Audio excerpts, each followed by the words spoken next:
contract offer review here. This is something I do when I want to investigate a market or a shift, to try to look for trends within the shift and try to learn a little bit about what was going on and try to answer or diagnose a problem. So I'm going to take you through here. I've already filled it out, but I'm going to take you through what we're looking at here. And share the screen. So screen's up there so you can see exactly what it looks like here. So this is from the ride-along that we did that did not turn out very successfully. We only made $59 in about 3 hours and 32 minutes. So it was not a good day for us while we were out. So what I do is I screenshot every single order, and then I will put it onto this sheet here. And you can see here it gives me basically a rundown of the entire shift with each vendor that I received orders from, each restaurant that it was, the amounts, the miles, and the time, whether it was declined or accepted.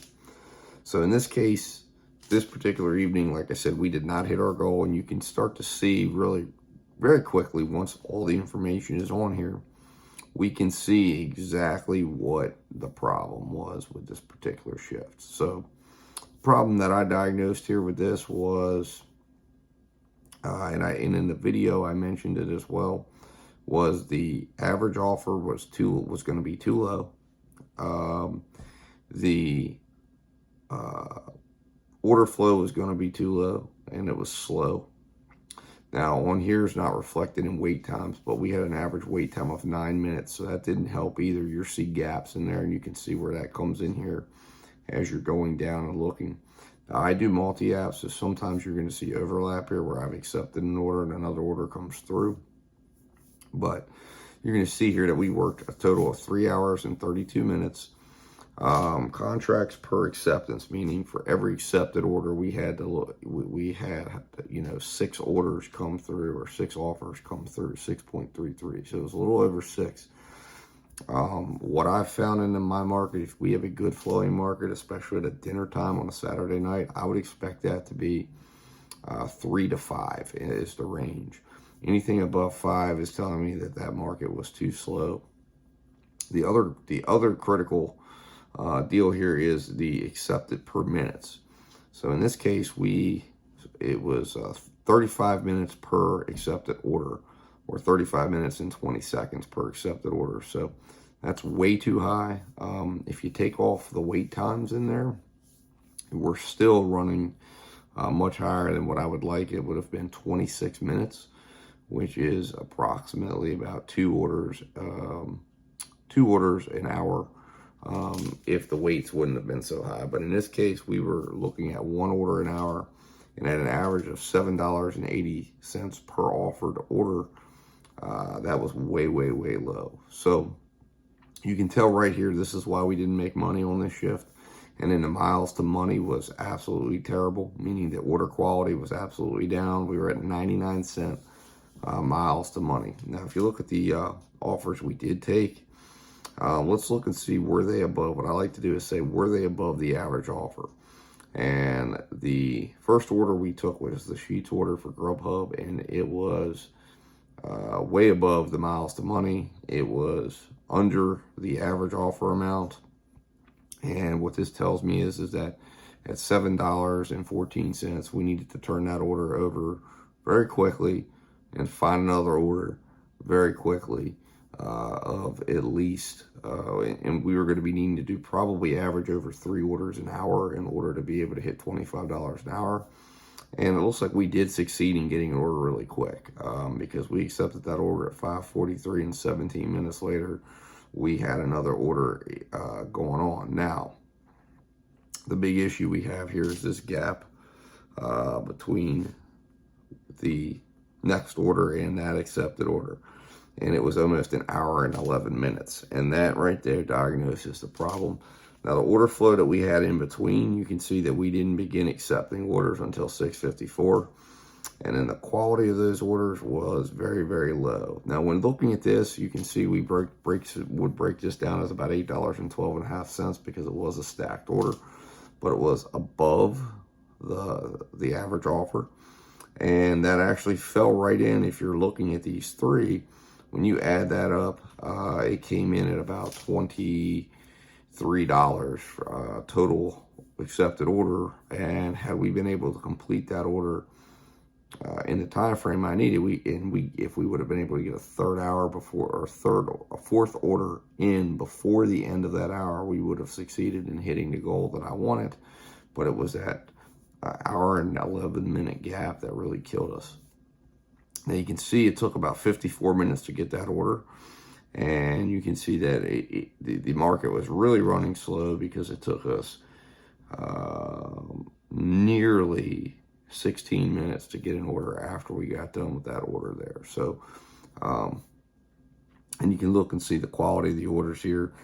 Some of them were coming in, at an okay amount, but the miles involved were way high, and well below $1 a mile. So that was problematic. And then you can look here and see the order quality here that we ended up having. Now, when we did accept an order, it looks like, you can see here that we accepted a $12 order, well above the average, well above the mileage, actually under the mileage, the average miles amounts, and well above the miles to money amount. So that was a good order.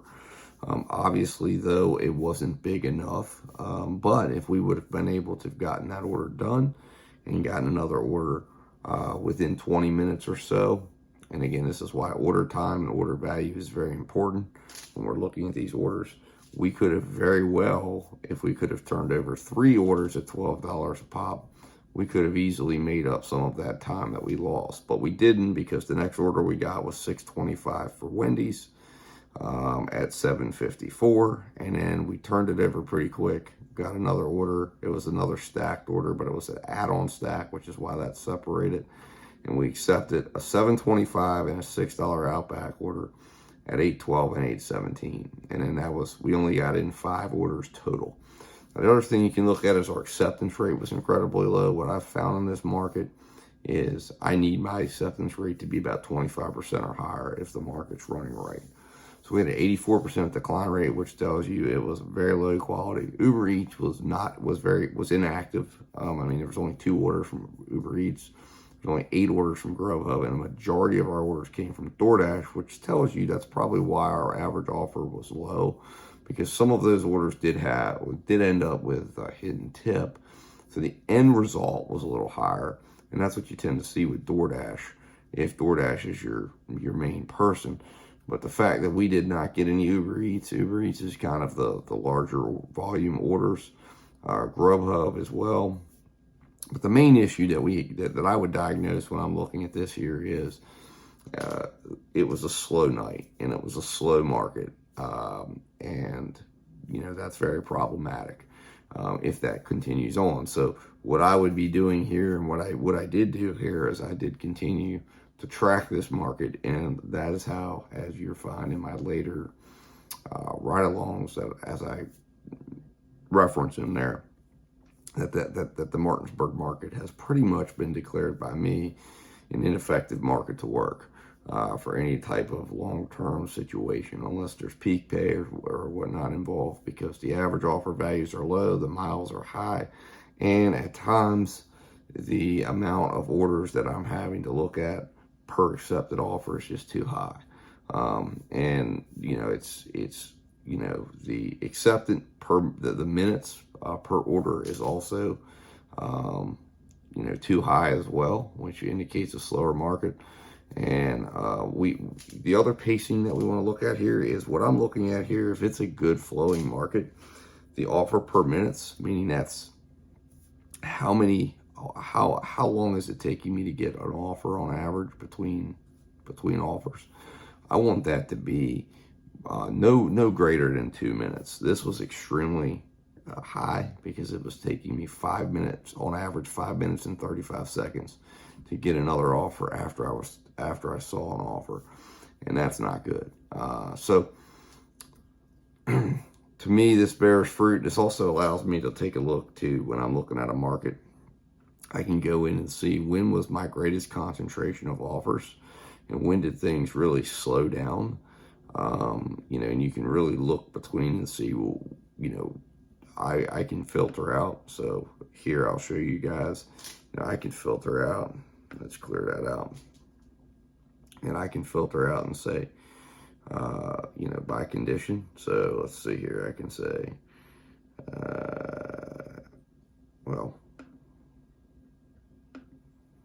so I could filter out and say, well, let me look at, offers between, and you can see the timing in here and kind of get an idea. Say, well, let me look between 7:30 and say 5:30, which is the normal high time in there. How many offers did we end up with? And then you can kind of get a good idea here where you can see, all right, how many offers did I actually get? And by spreadsheeting this stuff out, it allows me to, be in a position to look at these things and see, all right, what was the order flow like? What was the average order? So you can see right here, the average order that I had during that time was actually $8.36, which is higher than my average offer. So the average offer was there. My maximum order offer I got was $16.25. I can look at the miles.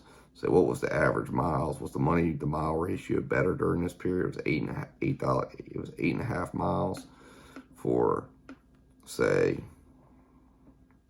so miles to money still stayed true. It was less than $1 a mile even then. There was 21 offers during that time. So 21 of my 28 offers came between 5:30 and 7:30, which tells me that that's going to be the time in this market. Since this is a weaker market, I'm going to target that market during those times, because that's the times that I'm getting the, more, activity. Also, I can look and see, all right, so how many offers did I accept during that time? I accepted 3 offers. So if you look at this, it was actually comes out to about 7 offers per accepted offer. So the contract acceptance rate was a lot lower than what I would have liked. And I can also look through here and say, okay, I had 126 minutes. So if I want to look and say, all right, I had 21 offers, 21 offers, let's see here, 126, 126 divided by 21. So it was about 6 minutes an offer. So, it was slow. It was way too slow during that time. I mean, when you're looking at it, in fact, it's higher than our average. So it tells you exactly what the problem is with this market, and basically it's just not a good market, or at least it was not that Saturday night. And that's something that I would want to look at and go deeper into potentially. And watch this. And that's what I did do, and that's why I've come to some conclusions about the market.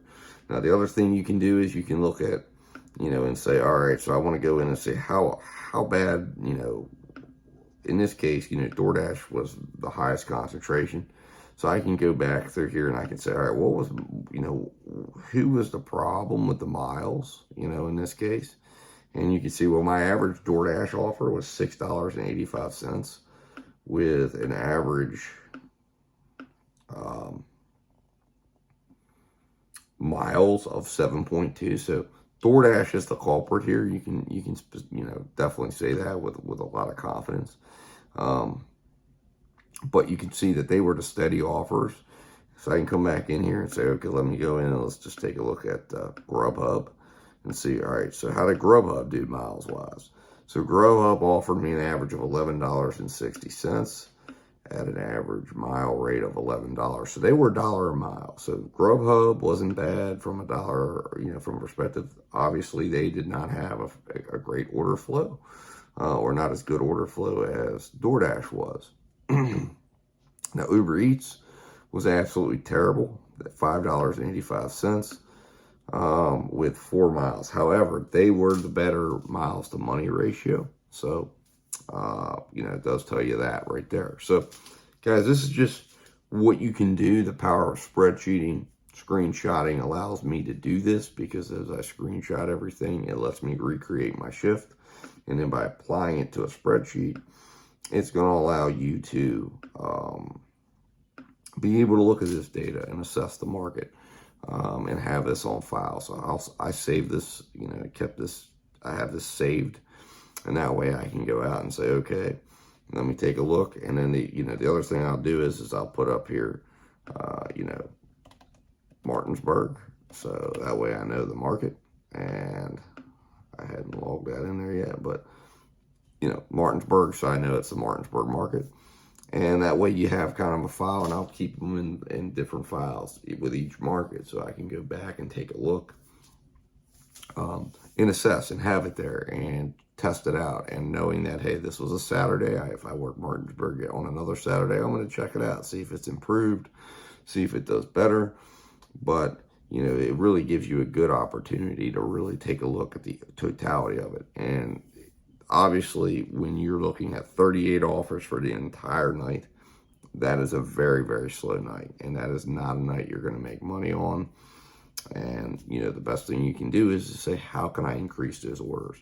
And in my case, for food delivery during that time, there wasn't really a way for me to increase the orders besides where I was at, or just move markets. So hopefully this was helpful, guys. This is just kind of the breakdown. I'm going to do a profitability breakdown of the of this shift as well, to look at, hey, we didn't make the goal, but how profitable was it overall? Only making $59 for the night. Did we make a reasonable profit, or was it a total bust? And I'll take a look at that and show that off to you guys. So thanks for watching, guys. If you enjoyed this tonight, hit that subscribe button. And, I'll do more of these for you as we walk through, and I can even break down success, some of the more successful nights, and show you what it looks like from that perspective, on nights or days and nights I've earned big money. So, let me know, guys. I appreciate you tuning in, and I'll be talking to you soon. Thanks.